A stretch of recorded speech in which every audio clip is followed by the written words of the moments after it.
Call the planning commission workshop session for June the 10th to order at 6 o'clock. Could I please get the roll call?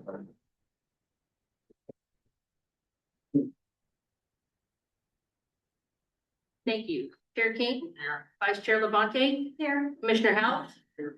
Commissioner Canodell. Here. Commissioner Miller. Here. Commissioner Van Dommel. Commissioner, I'm sorry. I have an old one. Commissioner Parra is excused. Commissioner Miller. Here again. Did I call you already? I'm sorry. And Counselor or Mayor Dumbrau is not Present. here yet. Online, okay, thank you. Counselor Ugarte. Present. Counselor DeForge. Counselor Hagedorn. Present. Counselor Warrington. Present. Counselor Weber. I'm here. That's who or Commissioner Nennekamp. Yes. Wow, that's an old page. Okay, thank you. Gotcha. Item number 4 is the new business, is the UGB concept planning or plan project update. Okay, this is a workshop between the planning commission and the city council.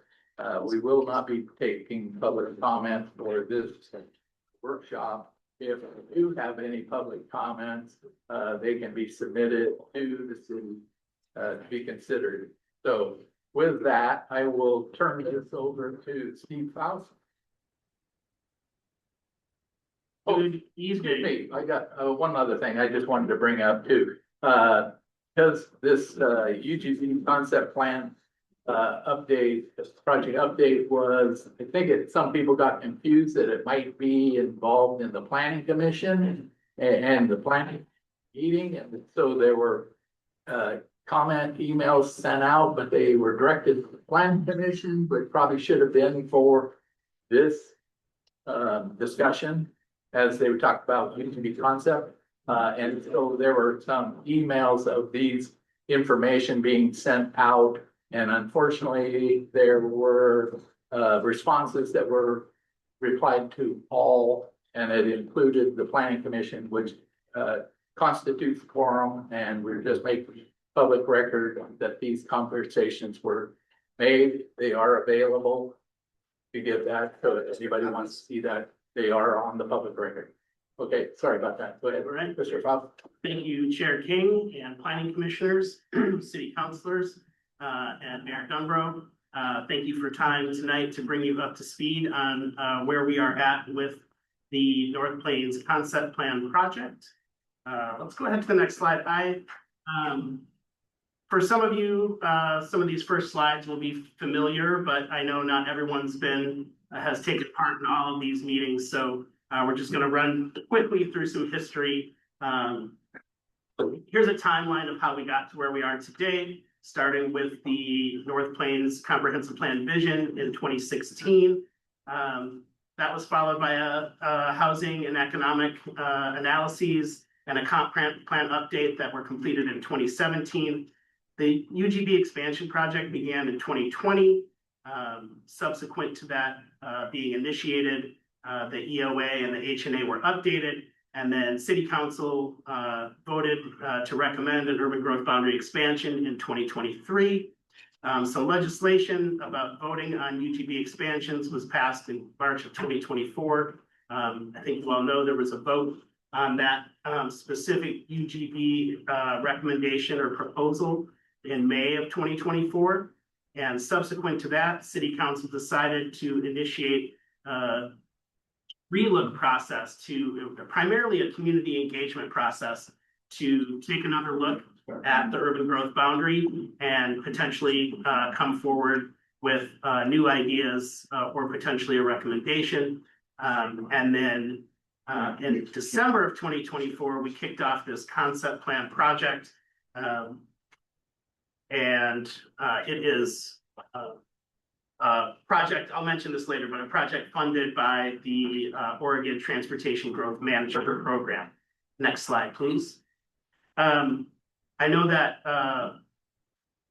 Bill Reed has gone over this information with you before, but one of the reasons for initiating this work was looking at the tax base of North Plains and specifically the burden, the tax burden that is on the residents of North Plains. You can see on this slide some comparisons to other cities. So options for the city are, some other cities have used levies to make up funding gaps. North Plains decided to look into the possibility of adding more employment land, which would be tax paying businesses, but don't consume as much of, or don't demand as much of city services. Next slide, please. Through all that work that I mentioned previously, the city of North Plains established a 20-year land need. That includes about 127 acres for housing and associated right-of-way. That comes from the housing needs analysis. 40 acres for parks, which comes from the Parks and Recreation Plan. We were in contact with the school districts, who indicated that there was no additional land need for schools. The employment land need from the economic opportunities analysis includes 172 acres for commercial plus right-of-way and 515 acres for industrial land plus right-of-way for a total of 855 acres. Important to note here that the residential land need, that 127 acres, is really the only, because the city adopted the HNA, is really the only land need that needs to be accommodated. When it comes to parks or employment lands, it is at the city's discretion if they want to look to expand the urban growth boundary to accommodate all, or a portion, or none of those lands. So I think that's important to note. Next slide, please. Just a note about community engagement throughout the life of these projects. Starting in 2020 with the UGB expansion project, there were 8 project advisory committee meetings, all open and noticed to the public, and 3 planning commission and city council hearings, work sessions and hearings, I believe. For the relook process, there was a committee of, I believe, 19 people. Residents and non-residents of North Plains. That group met 4 times, and there were also 3 broad community meetings and associated online surveys. And now, thus far, for this concept plan project, we have a project advisory committee and a technical advisory committee, each of which have met twice. We, Bill and Rowan, in the fall, this past fall, went out to the community and hosted 4 broad neighborhood meetings to try to attract people from different areas of the city. And just last week, we had a big community meeting right here. And associated with that, there's with those neighborhood meetings, there was an online survey, and then there's a current online survey active right now that presents the same information that was presented at the public meeting last week. Some of the things that we've heard from community members in this most recent round of outreach, the majority, a good majority of respondents during those neighborhood meetings said that they would like to see the city plan for some growth to balance the city's tax base. Out of that relook process, there was no recommendation, but a majority of the relook advisory committee members recommended that we use what's called the housing focus boundary as a starting point for a new round of discussions about urban growth boundary expansion and growth. And I'll point to that in just a moment. People want to see a natural extension of development to the north and to the east in terms of residential and employment development, that those are the natural places to expand. There was not significant support for expansion to the west. People are generally in favor of adding a regional park, and a lot of people have talked about the area around Lynn Reservoir for that. We've also looked at the potential for adding parklands along McKay Creek, not only for recreation purposes, but to provide additional conservation measures there. And another thing we've heard continually from folks is that if there is employment or industrial development to the south of Sunset Ridge, that it's very important that there be some sort of buffer between the school and Sunset Ridge residents and any new employment-related development. I mentioned earlier that this project is funded by a grant from Oregon's Transportation Growth Management Program. And at this phase, I think you all know there is no pending urban growth boundary expansion. So what that means is this concept plan is really a visioning exercise for the city to think about how you might want to grow and develop in the future. There's nothing binding here. In fact, this process is really responding. What we heard the last round from folks during the relook process is people really wanted to know what growth and expansion might look like, and have this process answer some questions for them, like what benefits would it bring, what would it cost, and who pays for it, how would it be funded. So this process is designed to answer all of those questions. And again, just this concept plan process is not binding in any way. We will present a plan to City Planning Commission and City Council at the end of this process, and it's at the city's discretion to do with that what you will. Next slide, please. Here's our process. We started doing a lot of outreach, as I mentioned, in the fall and winter. And heard from documented existing conditions and heard from the community about opportunities, potential for growth. We took that information and developed 3 land use transportation alternatives that we'll be presenting to you tonight. Again, none of these are binding, but we brought these 3 alternatives to our advisory committees and to the public, and through this ongoing survey, looking to hear not necessarily do people choose 1, 2, or 3, but what do you like about different alternatives? What do you not like about different alternatives? And we will be taking that information, developing a preferred alternative, and coming back to you later this year with that preferred alternative. And again, we'll eventually develop a plan. It'll be at the discretion of Planning Commission and City Council what to do with that plan. With that, I believe we have Travis from Resilient Communities online, and he's going to walk us through these 3 alternative concepts. Great. Thank you, Steve. Am I coming through? You are coming through. Perfect. All right. Well, perfect. We'll start here. Great to be with everyone today. As Steve introduced, I'm Travis Chappell. I am an urban designer and managing principal with Resilient Communities, and we're really leading the land use concept design portion of this. And great to kind of walk through some of these concepts with you all today. So firstly, we are going to run through 3 land use alternative concepts and some preliminary evaluation. Really, these explore just different configurations of land use and how a framework can kind of come together to create distinct sort of urban futures, right? The sort of fabric of growth. And these concepts will address a wide range. So they include open space, transportation, the various infrastructure, kind of approaches and considerations that they're really intended to explore all the viable solutions, as Steve mentioned. It's really to inform a larger conversation, not to necessarily say like this plan does this sort of successfully, but to kind of push and pull and really explore everything that's possible within the assumptions and kind of guidelines that we've gotten from the community and also you all in the city.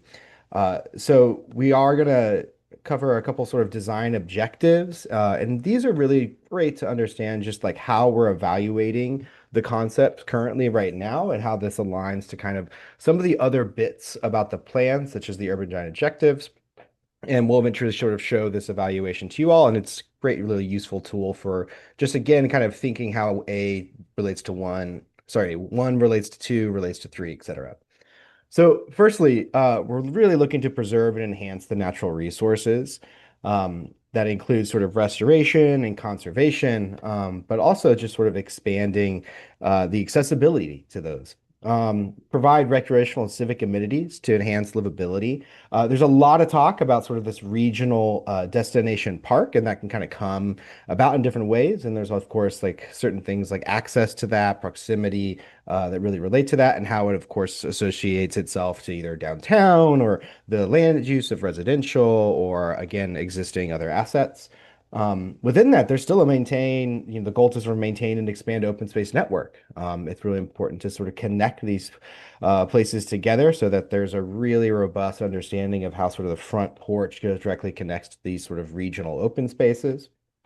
We're looking to prioritize the financial responsibility by balancing the private and public funding of infrastructure. And that really relates to how other infrastructure relates to those land uses and how it would be kind of included, adjacent, and related to a project or any kind of development. A goal to balance housing, employment, parks in public facilities, and just making sure that they feel sort of nicely allocated and again, how they relate to each other. And then provide really intentional transitions between land use. We'll dive a little bit deeper into that. But one of the most important parts of the conversation has just been about like how do these land uses really interact with each other? And how do we sort of treat them in order to kind of get the best result out of these different uses? Next slide. We're looking to support a mix of housing types for all income levels, ages, and household sizes. And that really comes about through the placement and proximity of residential related to other key aspects such as streets, other parts of commercial and or again industrial or landscape.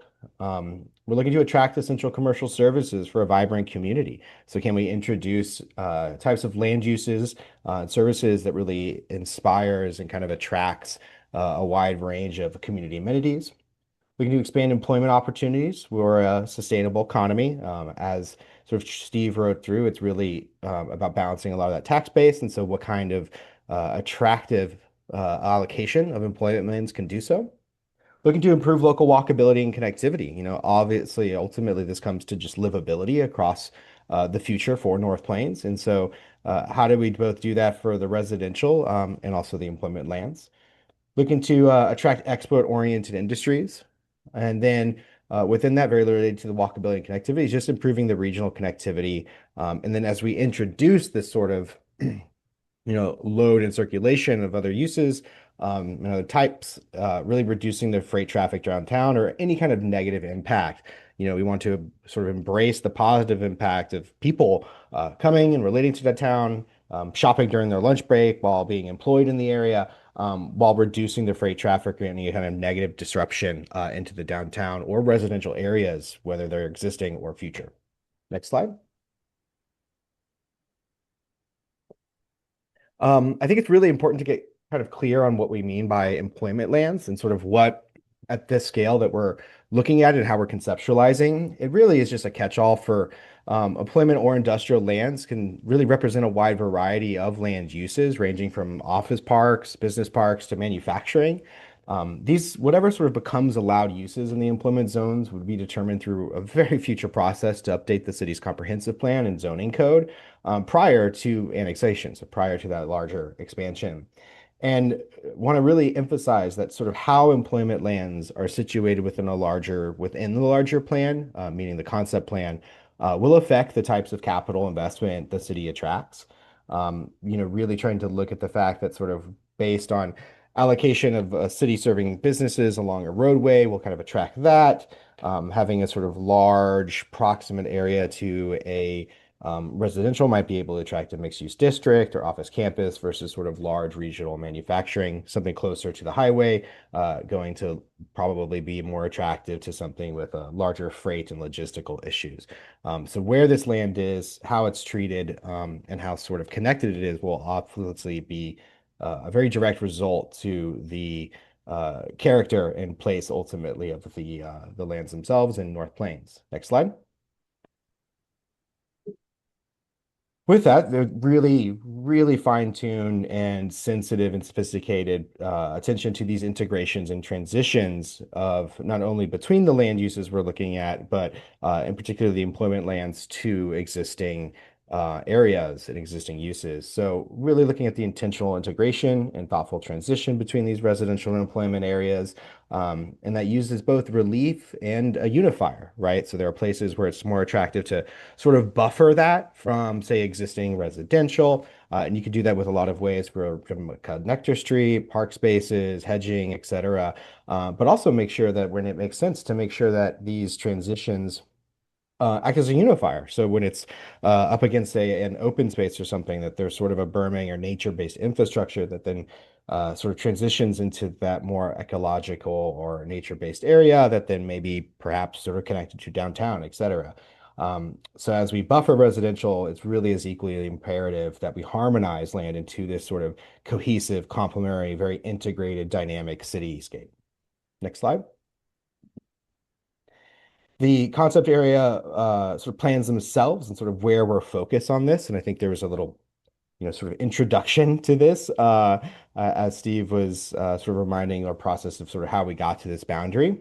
But we have first sort of the northwest coming around 98 acres. There's this little south allocation just south of the highway. Northeast, which was this sort of missing dental sort of within the larger land and existing street and rail network. And then the vast majority of the land that we're looking at is within that southeast, ranging from that sort of existing residential all the way down to sort of Highway 26 along Jackson School Road. So ultimately, what we're looking from a existing sort of land area itself is about 533 acres. Next slide. Nick, at this point, we're going to have a few folks jump in and kind of cover a couple slides as we kind of go through these concepts. And so I'd like to welcome Nick from Kittleson to take a look at this one.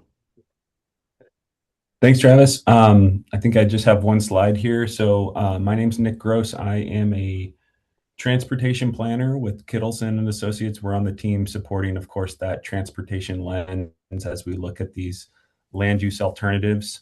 The first thing I want to point out is just the relationship, how kind of woven and intertwined land use and transportation are together. So I'd like us all to think about them as kind of one entity rather than two separate frameworks. Another key thing, kind of element to think through as we talk and think of transportation alternatives is that the underlying land use, a lot of what Travis is talking about, whether it's residential or employment, that underlying land use is really going to be a driver for the types of trips, whether they're walking, biking trips, and even the quantity of trips when we think about vehicular trips. So in this kind of graphic here, you can imagine the density and the intensity of development moving from left to right is going to result in a higher level of trips. So your open space and parks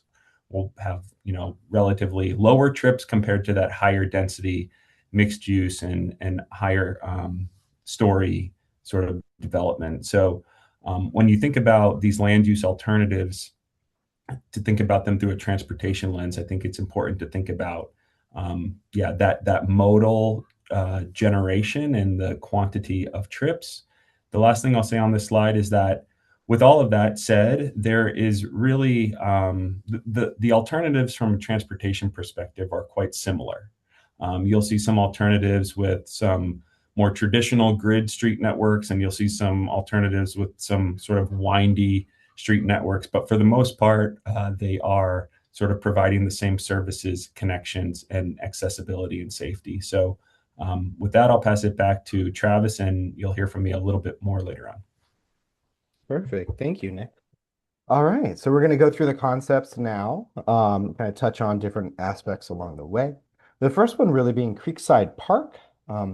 This concept anchors the community around McKay Creek, this ecological corridor, and looks to seamlessly integrate these nature-based amenities to the land uses, right? So you can really think that this sort of open space, this regional open space that you see sort of attached to McKay Creek, it sort of emerges from that and then integrates itself both into the residential and the employment lands, along with the sort of roadway network. We'll talk a little bit more.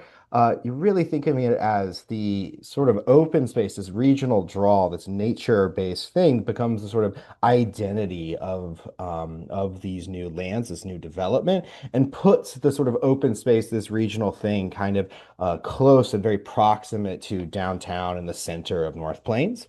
We're looking to expand and connect its residential and employment areas through a sort of open network and distributed of open spaces and multi-use trails. The sort of key components of this, so we've mentioned the McKay Creekfront sort of regional parkway.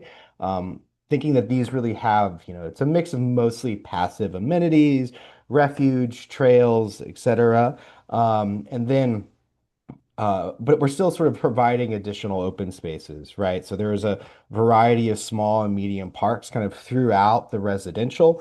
We would expect a little bit of open space kind of coming as part of the employment lands itself, and maybe some of that commercial really as seen as sort of amenities for those developments. And we would, of course, sort of welcome those to integrate into the wider network, but it's not necessarily coming from that sort of larger 40 acres and sort of life services of the for the residential. With that, I will want to point out that there is still a small sort of park around Lynn Reservoir that is sort of continual. It sort of changes through sizes around the concepts. But no matter what, there is a sort of decent amount of open space. And at this point, the sort of minimal concept of that is that there's still sort of a trail or mixed use shared pathway kind of along that, giving that some edge condition and accessibility for folks to enjoy. Here, we're looking at the Pacific Street extension. It's like highlighted in this sort of darker blue, sort of winding Pacific Street label. That really, again, sort of becomes this like spine that sort of anchors all the investment along this creekfront park, and then sort of connects into downtown all the way to the south to Jackson Street. This it would be having this sort of nature focused identity, so you could see and imagine all these parks that you sort of pull off onto the side of the road, and that's sort of how you access a lot of this. In addition to sort of having one side very development focused, that's how you access a lot of this from the internal network, and then you have this sort of regional destination along the way. We're really looking to maximize this residential use and those land uses in the Northwest. So trying to see how much residential we can sort of maximize and get into that, and then sort of connect to that existing open space network and some of the other community assets up there, like the school. And then looking to prioritize the rest of the residential sort of proximate to downtown. So what this really does, and this happens in a majority of concepts, it really allows sort of expansion of residential to be walkable and connected to the rest of North Plains. There is a bit of a roadway buffer, and this came up earlier as far as a community ask about how Sunset Ridge relates to a lot of the land use, but there's a roadway buffer between Sunset Ridge and the new employment area. And so that's sort of spurring off of the Pacific Street extension. Again, kind of buffers to the south of the existing elementary school and then connects to Jackson Street Road. Next concept. Land use concept 2, we're looking at the neighborhood parks. This is really focused on an equal distribution of open space between both of the residentials to the northwest and also into the southeast. Really trying to sort of invest more in an equal and accessible and sort of equitable distribution of this open space. And so you can see that there's a really strategic linear buffer between the Sunset Ridge community and also the employment area to the south of that. That's connecting the elementary school to McKay Creek. And even though we're not sort of investing in sort of a larger open space really around McKay Creek, it is actually quite a large sort of floodplain and a constrained area and existing, again, existing habitat and vegetation, in which case we would still look to encourage the restoration of that as it connects to, or it is a sort of city asset. And so this sort of linear park not only sort of buffers this, but again, connects to that. And then we're really looking to introduce this sort of mixed use along the Union Road, and of course the access and connector streets that relate to, or that connect that into downtown. So what we want to sort of focus here, I think, is that there is both this reservoir park component and linear park. We would say that the Southeast Atlantic Linear Park really shares active programming with the employment area. So not only, again, so we mentioned it being a buffer, but also something that is a shared amenity and sort of attracting a high employment area or land use potentially so that there is, in fact, sort of day-to-day amenities for that employment and sort of encouraging the use of that and support of it in particular. And then the Lynn Reservoir is still having sort of a mix of passive programming, multi-use trails. We still have this like small, medium parks kind of throughout, kind of strategically integrated into the rest of the park system. But we've pulled back a little bit in order to kind of maximize the uses in these like two medium to large scale parkways. You'll notice that there's a mixed use component along West Union, and that's really to attract what we think is like sort of city serving retail and amenities, while also sort of expanding the residential footprint so that we're able to achieve a lot of our goals, such as really creating a nice buffer between Sunset Ridge and the introduction of employment lands, which you'll see very contrary to sort of the next concept. We also think like this would be something that is quite complementary to the sort of downtown. We don't want to introduce anything that's going to struggle or compete with some of the programming down there, but that a light touch of mixed use can attract different types of retailers and amenities, while also acting as a sort of buffer between the larger streetway and the residential community itself. Also want to point out something that because of the increased land use and sort of co-location and maximizing this residential, we are able to create a little bit more of a buffer within the south of Sunset Ridge. That's really about completing, if you're sort of familiar with that neighborhood, there's a couple areas where it just doesn't, it looks like it would be sort of continuing on. And so it would be making sure to kind of cap that neighborhood and establish a really good residential or a really good transition to the land uses into the south. You also see a sort of larger gateway commercial area to the south. And again, this sort of relates to really bringing all the residential land use together and saying sort of everything to the south is going to be primarily driven as gateway commercial. And that, again, adjusts sort of the level of service and requirements of that to the south area. You'll also see the Pacific Extension. In this case, our last concept, there is a sort of weaving integration to the open space. This is still part of the open space network, but is primarily focused on a very efficient connection and almost utility spine between downtown all the way to Jackson Road. And so making that sort of east-west connection very efficient, while then also still connecting to the north and becoming kind of the front door or side door to these employment lands to the south. Next slide.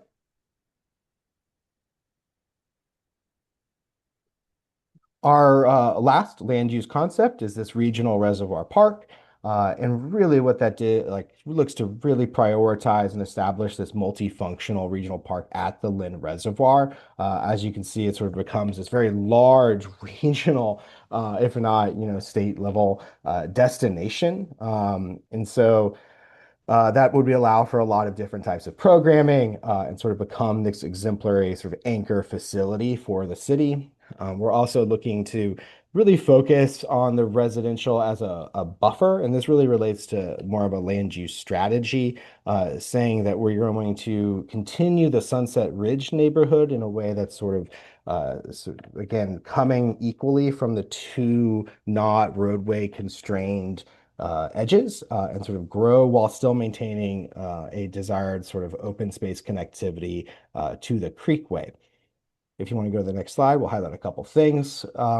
So obviously the largest being, as we covered, this regional park, quite substantial. We were seeing it sort of as a mix of both passive and active programming, multi-use trails. It sort of feels like an extension into the wider landscape. It preserves a lot of the views and maybe even sort of highlights these sort of large horizontal vistas and sunset experiences, while also being large enough to kind of sort of host events and integrate a couple sort of larger land use or open space ambitions. The Southeast open space is still sort of this connected network, but still trying to sort of prioritize, as mentioned, the connectivity between the school and the creek, and also something that's a sort of shared resource with the residential expansion. I think what's also important, we've talked a lot about the park network. Here we've really consolidated into like major open space areas. A few neighborhood parks is sort of assumed, but then again, sort of like really concentrating them into these two regional destinations, in particular, just one regional park over at the Lynn Reservoir. I do want to highlight that kind of strategy, this sort of concentration of open space in order to unlock sort of a larger one, is indifferent to the individual concepts, right? It sort of really pairs nicely, of course, with the regional park at the Lynn Reservoir, but really it's to talk about and test how much open space people want consolidated. Do they want to hybrid it or sort of like decentralized, lots of mini parks, et cetera, in the neighborhood? So that's what to really consider when on that talking point. We're looking to, again, expand the residential. We're referring to them as buffers, but it's really about sort of an equal growth strategy from the existing residential at Sunset Ridge. What this does, because we are in fact growing to the south and working with a finite amount of residential acreages, is means that we can't quite expand all the way to the available edge of McKay Creek. And so what happens within that is the introduction of a central employment land between the Sunset Ridge expansion in downtown itself. This is quite interesting because you could imagine having some employment lands that are highly populated that then have a very walkable connection to downtown itself, while the sort of residential gets to kind of focus on its own identity. And so really placing these commercial uses along the West Union close to downtown is a very unique aspect of this plan. With it, that you sort of see the roadway network kind of react to that. It sort of acts as a sort of buffer between the two and as these sort of allocation spines. So it becomes the central spine of the employment district as it extends across McKay Creek, and then acts as sort of a buffer between the residential and then networks down to become the central spine of the employment areas to the south. And so it has a more sort of connected grid, traditional grid structure that can kind of come through it, but is again not establishing this direct east and west connectivity. So what you would imagine is there's a little bit of a loop that can form with the downtown area. But most of this is about actually, again, connectivity and acting as sort of the front of house for these individual neighborhoods that are coming off of it. Next slide. Nick, I'm going to welcome you back here to talk a couple things. Thank you, Travis. So just to recognize some of the similarities again across the alternatives from a transportation needs perspective. So you may have picked up all of the alternatives include a Pacific Street extension proposed connection over McKay Creek, connecting kind of that Sunset Ridge neighborhood to the downtown core area. So that's something that's carried through with throughout the alternatives. The other in that southeast area, sort of south of West Union, west of Jackson School Road, is the establishment of a new street network with sort of strong ties back over to Jackson School Road. You saw a couple different sort of versions of that through more of a traditional grid network, and then some natural features navigating roadways there. In the northwest area, Travis kind of hit on this pretty well in terms of that everything from that regional park alternative to a smaller park. With the increase in park, getting back to one of my original points, you can think of that as having sort of less trip generation versus a higher residential intensity is going to generate more vehicular trips. All of those trips would have to sort of navigate and filter through the city's transportation system, and ultimately for regional trips make their way to some of your interchange areas. And given that that's on kind of the north side of town, those are going to be more trips filtering ultimately to Glencoe Road, or some trips maybe up to Dersham interchange. And then the last thing on the transportation kind of needs, something that we've recognized across the board, is that any anything shown in that south area, that one sort of large parcel, I'll call it, on the south side of US 26, it's going to be very challenging and limited in terms of safe, accessible connectivity for people walking and biking, given that US 26 really serves as a barrier. So if you think about access, I think that one area there is going to be the most challenging. So with that, I'll pass it back to you, Travis. Yeah, and this is where I get to entertain you for about 4 seconds and say, Steve, I think you're behind the presentation wheel the rest of the way. Thanks, Travis. Thanks, Nick. Just a quick note on other infrastructure, water, sewer, excuse me, and stormwater. Like transportation, the infrastructure needs are very similar across the different alternatives. There's not going to be a significant difference in terms of infrastructure needs. Just a few notes.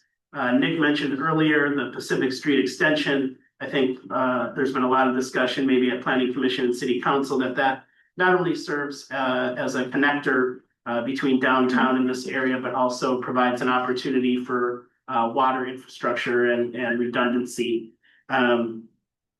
We note that there will need to be new regional stormwater management facilities, potentially one in the southeast and one in the northwest. And also in the northwest area, there may be a need to upgrade the Sunset Terrace pump station. And then the final note, again, like transportation, any development to the south would be longer term development, because extending infrastructure across Highway 26 is going to be an expensive endeavor. We did do some high level comparisons of these three alternatives to each other according to those objectives and criteria that Travis touched on earlier. These aren't to say that any of these necessarily don't meet the criterion, any specific one. It's more like which one performs better one to the other. So for example, that first concept, the Creekside Park with all the parkland along McKay Creek, that does a better job of preserving and enhancing natural resources than the others. That doesn't necessarily mean that the others don't do a good job of that. I'm not going to go through this whole chart at this time, but this is all in the report, and can comment on it if there's any questions. Next slide. I'm just going to talk a little bit about what we've heard, and I just want to remind people that these three alternatives were really created with some intention to give stark differences between them, so that it's easier for people to distinguish and say, this we definitely don't like, this we definitely do like. That was the intention there. So some of what we've heard, support for a regional park at Lind Reservoir, and also a desire for strong protections from McKay Creek, and connections from Sunset Ridge to McKay Creek. Environmental protections are in place regardless of any of these alternatives, but that's definitely important to people. There's a concern about the amount and location of industrial lands, and with that, just a desire to make sure that not only are there strong buffers or significant buffers between Sunset Ridge and any employment, but also that there's a strong connection between Sunset Ridge and downtown, so that Sunset Ridge doesn't become kind of a residential island. Yeah, I mentioned the substantial road and open space buffers between Sunset Ridge and new employment land. We heard that quite a bit. We heard general opposition to any development south of Highway 26, so that's something we'll be keeping in mind as we move forward. Concern about potential traffic impacts on Glencoe Road. Nick talked a lot, generally speaking, about how land uses impact traffic and the number of trips. Concern about the cost of development and how it will be financed. We really go into greater detail we'll go into greater detail in the next phase, the preferred concept about how development gets paid for. We touched on it a little bit at the public meeting, but in the next memo, we'll have a lot more information about things like system development charges and what the cost might be, and again, how those get funded and financed.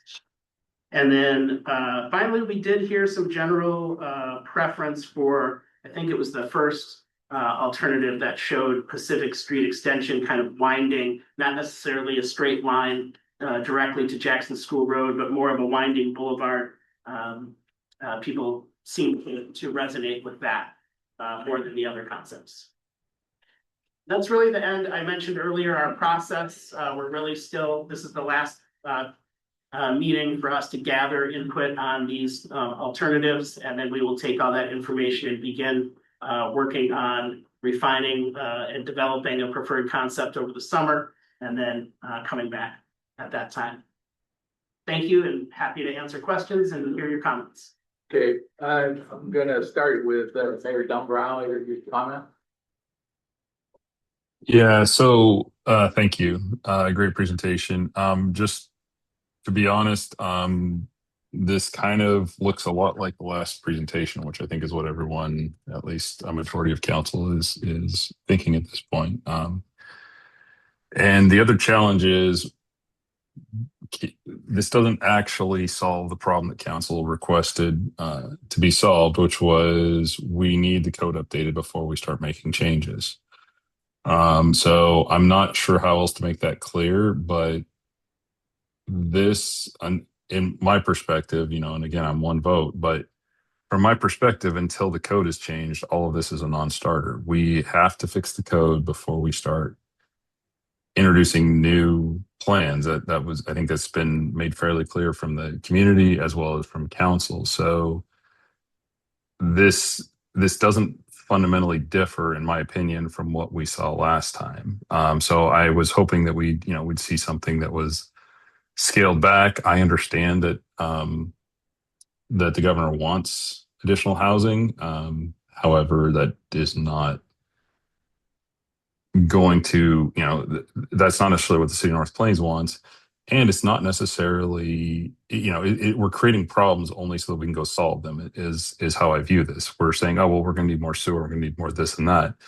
I also want to point out that the system development charges are driving the cost of housing up in Oregon and everywhere. So that's something that we're going to really need to think about, is if we're adding that many houses, that it's not affordable, and we don't have the code to back it. We're getting housing that does not fit our community because we have not updated our code yet. So I guess my response is thank you, but again, I would like to see the code updates before we start introducing new concept planning. Thank you, Councilor Warrington. Great, thank you. Thank you, Steve, Travis, and Nick for going through this again. I appreciate it. I agree with, of course, Mayor Dumbrau. We need to get the codes in line. And also the three options that we looked at, although they're wildly different, they're all kind of the same when you look at the boundary. All of them have the same boundary, and there's some hot topics in the boundary, right? So the purple commercial industry over in Sunset, I'd like to see an option after the code is done to make that much smaller, maybe 50 acres instead of 300 and something acres. We need businesses. Everybody knows that, but we need a smaller business footprint and ease it in a little bit slower than 300 acres all at once, where people start thinking the worst, right?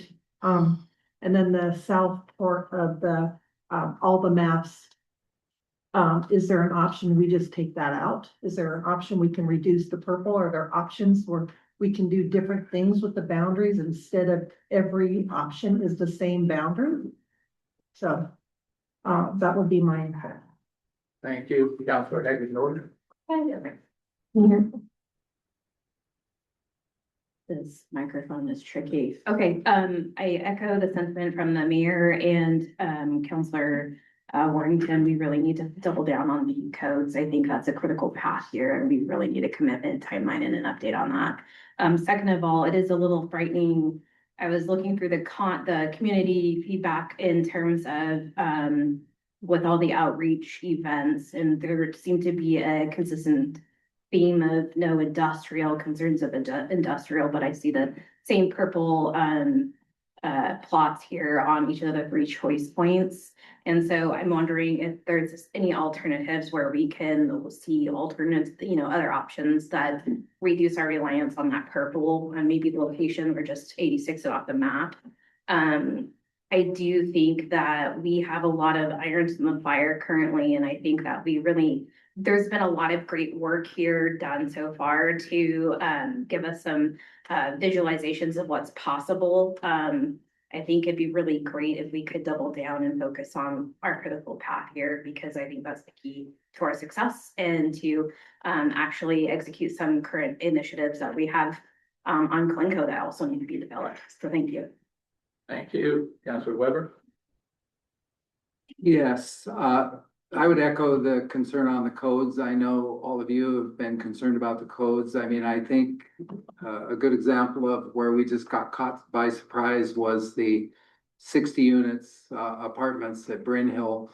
You know, everybody was told by the planning commission, by everybody, that can't happen. You're gonna get a nice little coffee shop downstairs, and people bought those homes thinking they were getting this lovely mixed use, and we got caught by surprise. So I think that some people are wondering, to you and to me, are we credible when we say we've got it taken care of? We've got to make sure if we grow, we've got the codes in place.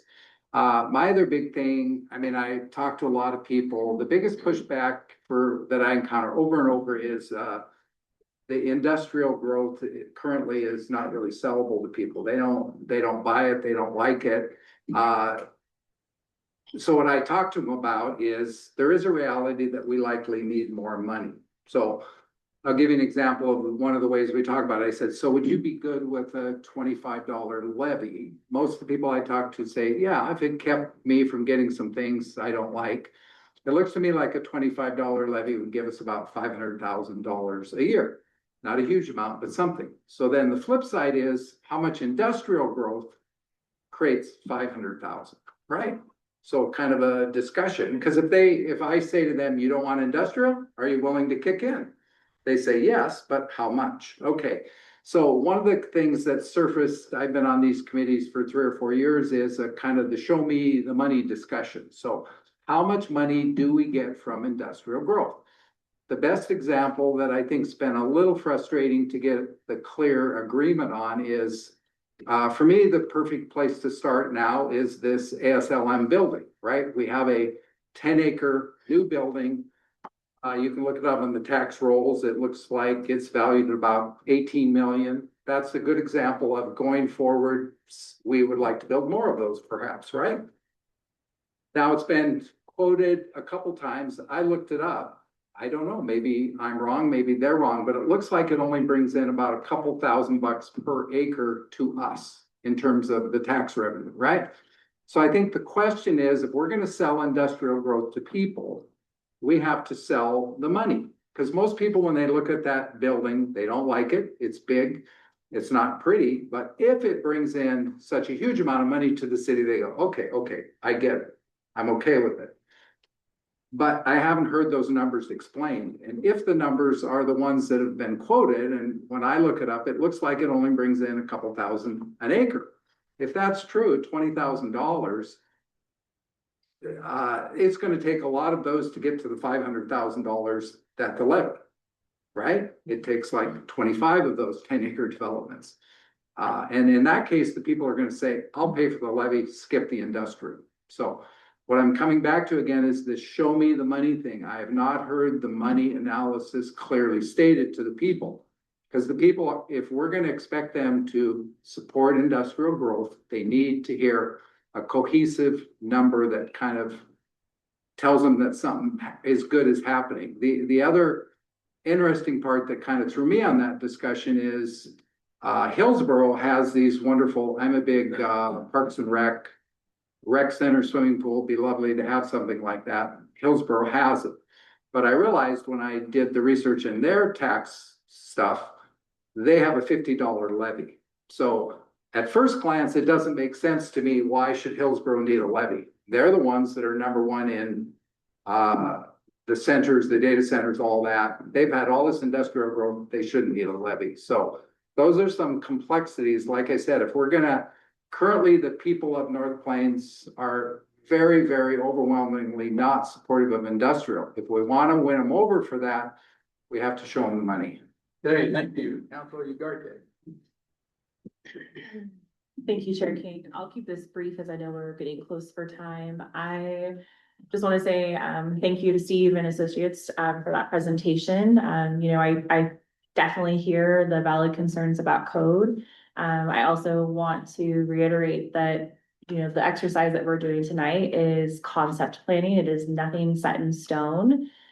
So really it's, again, what is the vision and how do we need to adapt our code to fit that vision? So I don't want to get too caught up in those fundamentals. And with that, I'll pass it back over to you, Chair King, so we can finish on time. Thank you. Did Councilor DeForge come online? I'm online. So my quick feedback would be, I would be looking for smaller employment land growth. That was kind of what I heard from the community. And I'd be interested if the project could deliver us smaller proposed industrial growth. Thank you. Thank you. Commissioner Hunt, or Commissioner Howard.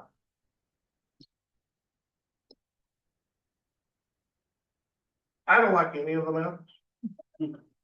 I don't like roof on the south side unless it's only the commercial piece of the old mill.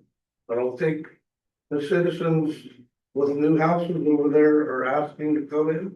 And I don't think they should be brought in if it happens.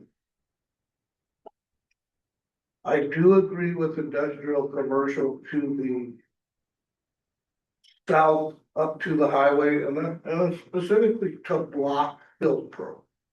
I don't want Hillsborough coming and they're coming and you let them, so be it. Housing, I don't want any industrial. Concept 3 had a industrial commercial merged in with residential, and I think residential and commercial should be separate from housing within the city. I don't like Lynn Reservoir. I don't like housing below a Earthenfield Dam.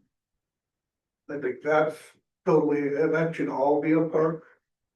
I think the other thing we all need to listen and think about, we're looking at a 20-year look ahead. It took 22 years for the last urban growth boundary to be filled. 22 years for the last development. We're not looking at tomorrow. We're looking at 20 years. I probably won't be alive. You probably won't be alive. So we're looking for the future of the citizens of the city. And I think we really need to think about that. And we're not we're not looking at 5 years. And I think if the citizens of the city start working with both council and planning commission, we can design what we want. We can say what we want. But if we don't get the opinion of the public, it's hard to judge what to do it. But if we get the public, it can be a community building where everybody in this city has a thought of how we want to proceed.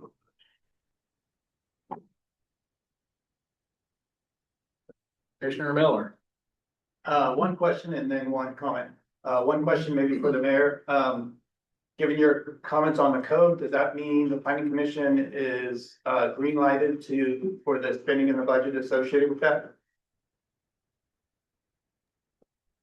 I mean, that's a council decision, but I think we had requested a proposal and I don't believe we've gotten anything from either staff or planning commission. So until we see something and we know what we're spending on, we can't vote on it. And that's the problem with everything is we're being asked to pass things that we don't have an actual plan on. This is a great concept plan, except that it's the same as the last concept plan, and we have code that hasn't been updated in however many years. So I would say if you put a proposal in front of council, then council can make a decision. But again, I'm one vote. Okay. Well, that plan is, if the proposal's not in, we'll get that plan. Then my comments, I think just summarizing what people have said is, it sounds like we'd like to see a number 4 version, which is a Lind Reservoir. It's a creek park. It is the industrial taken out of the residential and kept to the south. And it's probably kept to the south of Sunset. And it's take out the south little notch there, just get rid of that. And put more residential up to the creek park all the way along. I think on your bullets you had there of things you're trying to do, I think you could merge 1 and 3 and make all those happen with a number 4. So that, I think it addresses what you're talking about. I think Mandy, it talks about what you're talking about, Don. I think it talks about what Commissioner Hauser is talking about. So think about, I would urge you to think about that as a number 4. Thanks. Commissioner Levante. Yeah, thank you. I also don't like any of the plans. I would like to see additional, but I have to be honest, it wasn't until talking to Steve at the last workshop that I kept asking, well, why aren't we updating anything with all this public comment? All these maps are the same. They keep showing us the same thing over and over again. And it wasn't until after our discussion that, well, this was to aggregate everything and at the end, then show the final. So I don't know if there's others out there too that was like, why aren't you providing another map with all this new input? But it sounds like it's going to come in the final. That being said, there's a lot of things I don't care about the plans. I guess my biggest thing as well is the industrial butting up to our residential. It was really, I mean, I tried to champion for a massive berm when we were doing Sunset Ridge to kind of block it from what's in. And that didn't happen, but definitely we need something more than just a road. A road to me is not a division between two very significantly different land uses. And I'm sure every resident in Sunset Ridge will probably tell you, yes, that is true. A road is not enough. Also when it comes to the regional park, I'd like to see it centralized. And I say that because I still envision our city as a nice walkable city. I like to walk to the park, you know, instead of having to drive down here. And I just think if we stick our regional park in the farthest corner of the city, you are going to reduce the amount of people that it is walkable to. You know, and then as well as I'm okay with the amount of residential that we're proposing, but I would definitely like to see the industrial reduced a bit. We have a history in North Plains. I mean, look at West Union. It has taken forever to develop out our industrial lands. And I'd hate to just bring in stuff just to have it sit there. So, thank you. Commissioner Donadell. I don't like either of the plans either. I kind of like, I think that the industrial actually should be on the west end, but it's always the way I always thought. I don't think trucks and vehicles and kids and all that kind of stuff mingle together very well. So I think that would be my choice, but apparently none of the other people thought so. And then I think the system development might be cheaper to do that way. Actually, if we're trying to do things in 4 different spots, we were trying to take it from one spot and do an industrial on the other end. A lot of times in the industrial stuff, a lot of the developers pay for a lot of system development stuff with their money, and doesn't cost the city a lot of money either. So, but that would be kind of my choice. And I have been asking for 2.5 years to change the codes, and have been told that we have to have city council permission to do any of that kind of stuff. And I've almost every meeting I've been at complained about, I volunteer my time to do this. And I come here and do nothing, most of the time because there's nothing brought before us, so we do work session stuff. And there's not really anything to do, and so finally, we are getting to the point where we can do some of the code stuff, and so. We would have been further along had we had started 2.5 years ago, doing some of this code stuff, because I too hate the fact that we get snuck in on all the time and things happen that we didn't want to have happen. And the 60 unit thing over here wasn't because of us, it was because of the state, and our governor decided to do something behind our backs and do that kind of stuff. So, but we couldn't do anything about that, but are things that we can do to stop some of the industrial things. So I don't think that we don't have to have that much industrial land, but I think that doing the code work, that we can stop some of the data center stuff. We can limit the size of the industrial buildings that we have, which would make things smaller for smaller industrial projects, so that we don't have these mass buildings that don't have employment and those kinds of things. So I think in doing a bunch of code work, that we can take care of some of those things that everybody's worried about. That we're gonna have these massive buildings out there that, and has 12 or 15 people working in them, and it doesn't help our employment in this city. So, but that's kind of my throw on. So, Commissioner Duncan. I think that we need to have a good solid code in place, so it's really gonna drive what this expansion could look like. Without a good solid code in place, there's nothing to really stand on. We can size the industrial areas, parks, stuff like that. But we have no control over right now. We don't have a code that supports any of it. I thought the last meeting that we had here that we had some support to get started on modifying our code. We haven't seen that officially, I guess. I don't know. Maybe we have, or who are we working with? I don't know. We haven't heard anything more about it. So a little bit more direction as far as code updates would be great, but as far as the UGB details of it, let's get our code in place first, and I think that the details will wash out in UGB expansion. Okay, thank you. My first question is Steve, you said that the housing was fixed, the commercial and the industrial are adjustable. And the parks, you said they could be lesser or whatever. My question is, can the parks be more than 40 acres? No, that you can't increase more than your identified land need, and the parks plan identifies a land need of 40 acres for parks. Is that drawn to the housing needs or? It is not tied to the housing needs analysis. So in other words, if the Parks Board said that, wait a minute, looks like we need more, then we could get more. Yeah, if you can establish that, yes. Okay. I am in agreement with Mayor Dumbrau on the fixing the code. Except I don't agree that we need to fix the code first before we consider concepts. I think they go hand in hand. You do the concept, you do the code adjustments to fit your concept. So the sooner we get going on that, the better.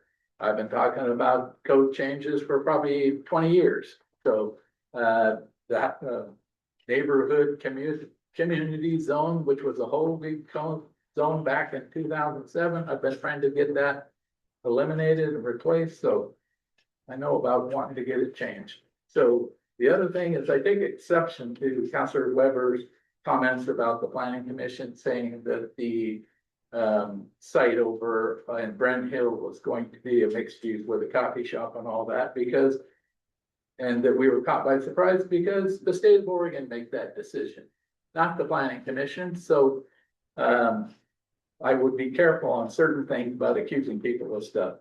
I also have problems with all the concepts. There's, as Commissioner Howe said, there is no reason to have housing below an earthen dam.